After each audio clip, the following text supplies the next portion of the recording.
Hello guys. तो जैसा कि मैंने आप लोगों को बताया था कि बीपीओ एग्ज़ाम या ग्राम पंचायत अधिकारी में जो सबसे इम्पोर्टेंट और अहम रोल प्ले करने वाला है वो ग्रामीण विकास योजनाएं और कार्यक्रम है। काफ़ी सारे बच्चों को जो है इस टॉपिक में बहुत ज़्यादा प्रॉब्लम होती है और आपको जो है ग्राम पंचायत या ग्रामीण विकास से संबंधित योजनाओं को कैसे तैयार करना है मैंने बहुत अच्छे से बताया है कि आपको बेसिकली ग्राम पंचायत अधिकारी के लिए जो है पंचायती राज मंत्रालय के अधीन जो भी योजनाएं शुरू की गई हैं उनको बहुत अच्छे से तैयार करना है। तो उसी के क्रम में ये पहली वीडियो है।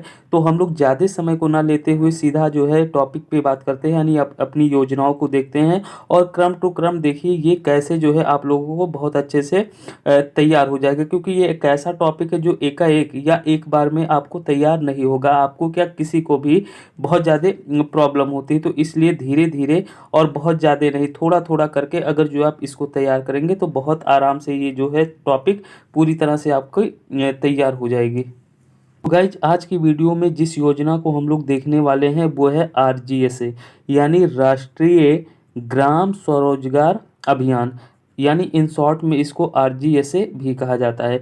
तो देखेंगे जो ये योजना है बहुत ही फेमस और बहुत ही इम्पोर्टेंट योजना है, जो कि पंचायती राज मंत्रालय के द्वारा इसको शुरू किया गया है। यानी इसकी जो नोडल एजेंसी है वो पंचायती राज मंत्रालय है, या यूं कह सकते हैं कि पंचायती राज मंत्रालय के अधीन शुरू की गई ये बहुत ही फेमस और बहुत ही इम्पोर्टेंट योजना है। और फ्रेंड इसका दूसरा नाम भी ये भी मिलता है राजीव गांधी पंचायत सशक्तिकरण योजना। और मैं आप लोगों को बता दूं ये जो भी डेटा मैं आपको प्रोवाइड कर रहा हूँ ये जो है पंचायती राज मंत्रालय की ऑफिशियल वेबसाइट से, वहाँ जाकर आप इसको चेक कर सकते हैं। तो यानी इसमें जितने भी इम्पोर्टेंट चीज़ें हैं वो सब मैं निकाल के लेके आया हूँ। तो फ्रेंड यहाँ से देखेंगे इस योजना की शुरुआत होती है 24 अप्रैल 2018 को। और देखने वाली बात यह है कि 24 अप्रैल को ही ये योजना क्यों शुरू की जाती है, क्योंकि आप लोगों को पता है कि 24 अप्रैल को ही हमारे यहाँ पंचायती राज दिवस को मनाया जाता है, क्योंकि 24 अप्रैल को ही ये सिस्टम लागू हुआ था। और मुझे पता है कि इसका जो संशोधन वगैरह आप लोगों को पता होगा, तो इसीलिए जो है 24 अप्रैल 2018 से योजना को शुरू की जाती है और जो है पंचायती राज दिवस जो है 2010 से मनाया जा रहा है। तो जब फ्रेंड ये योजना शुरू की गई थी तो वो जो है 2018-19 से लेकर के 21-22 के लिए योजना लागू की गई थी, यानी इतने टाइम अवधि के लिए या इतने ही टाइम पीरियड के लिए ये योजना शुरू की गई थी। योम जो है इसको जो है मंजूरी प्रदान की गई थी, जो कि मैंने आपको बता दिया कि 2018-19 से लेकर के 2021-22 तक। और फ्रेंड उसके बाद जब इस योजना का टाइम पीरियड समाप्त हुआ तो एक बार पुनः जो है इसी योजना का संशोधित प्रारूप लागू किया गया। वो कब से लागू है ये डेट जो है काफ़ी ज़्यादा इंपॉर्टेंट रखता है, यानी 1 अप्रैल 2022 से लेकर के 2026 तक। यानी अब जो है ये योजना 2022 से लेकर के 2026 तक चलने वाली है। या आप यूं कह सकते हैं कि जो हमारा 15वां वित्त आयोग है जब ये अपनी रिपोर्ट को सौंपेगा, अपनी रिपोर्ट को प्रस्तुत करेगा, उसी जिस दिन ये प्रस्तुत करेगा उसी दिन से जो है ये योजना भी समाप्त हो जाएगी। यानी या यूं कह सकते हैं 2022 से 2026 तक चलेगी, या फिर 15वें वित्त आयोग की रिपोर्ट की अवधि तक समाप्त हो जाएगी।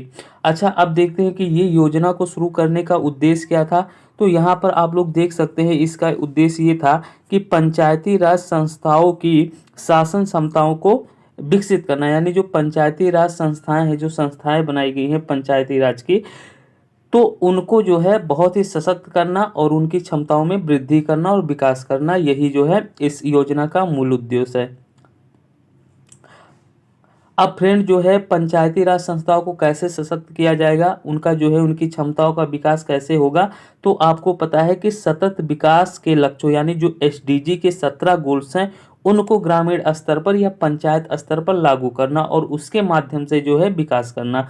तो आई होप कि आप लोगों को एसडीजी के 17 गोल्स के बारे में नॉलेज होगी या आपने कहीं पढ़ा होगा। तो वहाँ से देख सकते हैं, यहाँ भी मैं कुछ बताने वाला हूँ, क्योंकि सतत विकास के लक्ष्यों को पूरा करने के लिए जो एसडीजी के 17 गोल्स हैं उनको पंचायत स्तर पर लागू करना, यही जो है इसका उद्देश्य है। या इसी के माध्यम से हम पंचायतों को सशक्त और उनकी क्षमताओं में वृद्धि और विकास ला सकते हैं। तो देखेंगे, जैसे मैं कुछ आपको बता दूं, जो एसडीजी के 17 गोल्स हैं उनमें में से कुछ है जो ग्रामीण स्तर पर या पूरे भारत में जो एक मुख्य समस्या है वो है गरीबी। तो पंचायत स्तर पर क्या, गरीबी का उन्मूलन करना और भूखमरी को समाप्त करना, और गांव क्षेत्र में क्या स्वास्थ्य सुविधा उपलब्ध हो, यानी स्वास्थ्य की अच्छी व्यवस्था हो, शिक्षा की अच्छी व्यवस्था हो, जल का पर्याप्त साधन उपलब्ध हो। तो इन्हीं सब को जो है, इन्हीं सब के विकास के लिए ये सब किया जाना है। यही जो है इसका मेन उद्देश्य है। और क्या करना है, जैसे सामाजिक रूप से सुरक्षित गांव का डेवलपमेंट करना, मतलब हर प्रकार से गांव सुरक्षित हो, चाहे वो सामाजिक तौर पे हो या किसी अन्य तौर पर। सुरक्षित गांव या एक सुरक्षित ग्राम पंचायत के स्तर पर विकास करना, सुशासन वाला गांव हो, इस तरह के जो है ये हमारे जो है एसडीजी के 17 गोल्स में से हैं।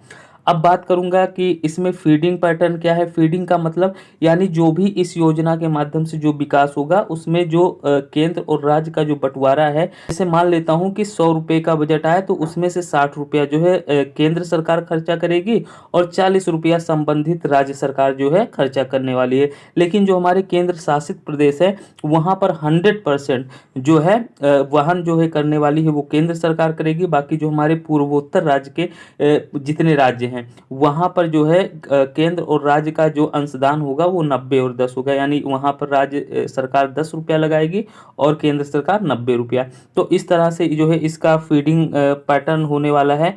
आगे देखेंगे, देखिए इसका नारा है सबका साथ सबका गांव सबका विकास। ये जो है इस नारे के साथ में जो है ये योजना को शुरू की गई थी। तो फ्रेंड बाकी जो है ये योजना अगर जो सुचारू रूप से ग्राम पंचायत स्तर पर काम करती है तो उससे क्या क्या होने वाला है, जैसे हमारा सामाजिक विकास होगा, हमारा आर्थिक विकास होगा और जो है न्याय की वृद्धि होगी। वो कैसे होगी, अब देखिए इसको लागू करना है पंचायत स्तर पर। जब इसको लागू किया जाएगा तो आपको पता है कि पंचायत में जो हमारे एससी समुदाय के लोग होते हैं या एसटी समुदाय के लोग होते हैं या महिलाओं के, ये भी जो है पंचायत में पूरी तरह से भागीदार होते हैं और एक अहम भूमिका प्ले करते हैं। तो क्या होता है कि इनके माध्यम से कि मजबूत यानी पंचायत को मजबूत करने में सामाजिक न्याय व समुदाय का आर्थिक विकास हो और उसी के साथ साथ जो है समानता तथा समावेशिता को बढ़ावा मिलेगा। तो ये है जो है इसका उद्देश्य है और इस तरह से जो है हमें अपने पंचायत को, अपने समाज को वृद्धि करना, यही इस योजना का लक्ष्य है। बाकी इस योजना का विस्तार देश के सभी राज्यों और केंद्र शासित प्रदेश तक है तथा भाग 9 में शामिल क्षेत्र के अलावा ग्रामीण स्थानीय संस्थाएं भी शामिल होंगी और जहां पंचायतें मौजूद नहीं हैं वहां भी शामिल होगी।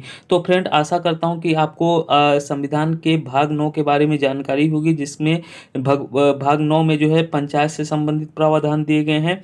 भाग 9 के का में जो है नगर पालिकाओं से संबंधित प्रावधान दिए गए हैं और भाग 9 खा में कुछ सहकारी समितियां के बारे में चर्चाएं की गई हैं।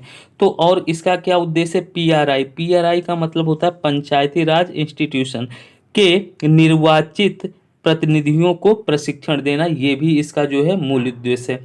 यानी जो है जो हमारे प्रतिनिधि हैं उनको भी जागरूक करना है, उनको भी प्रशिक्षण देना है, उनको भी अपने काम के प्रति अवेयर करना है। तो ये सब जो है इस योजना का मूल लक्ष्य है। तो ये बहुत ही फेमस योजना है पंचायती राज मंत्रालय की। तो आशा करते हैं कि आप लोगों को अच्छा लगा हुआ होगा। धन्यवाद।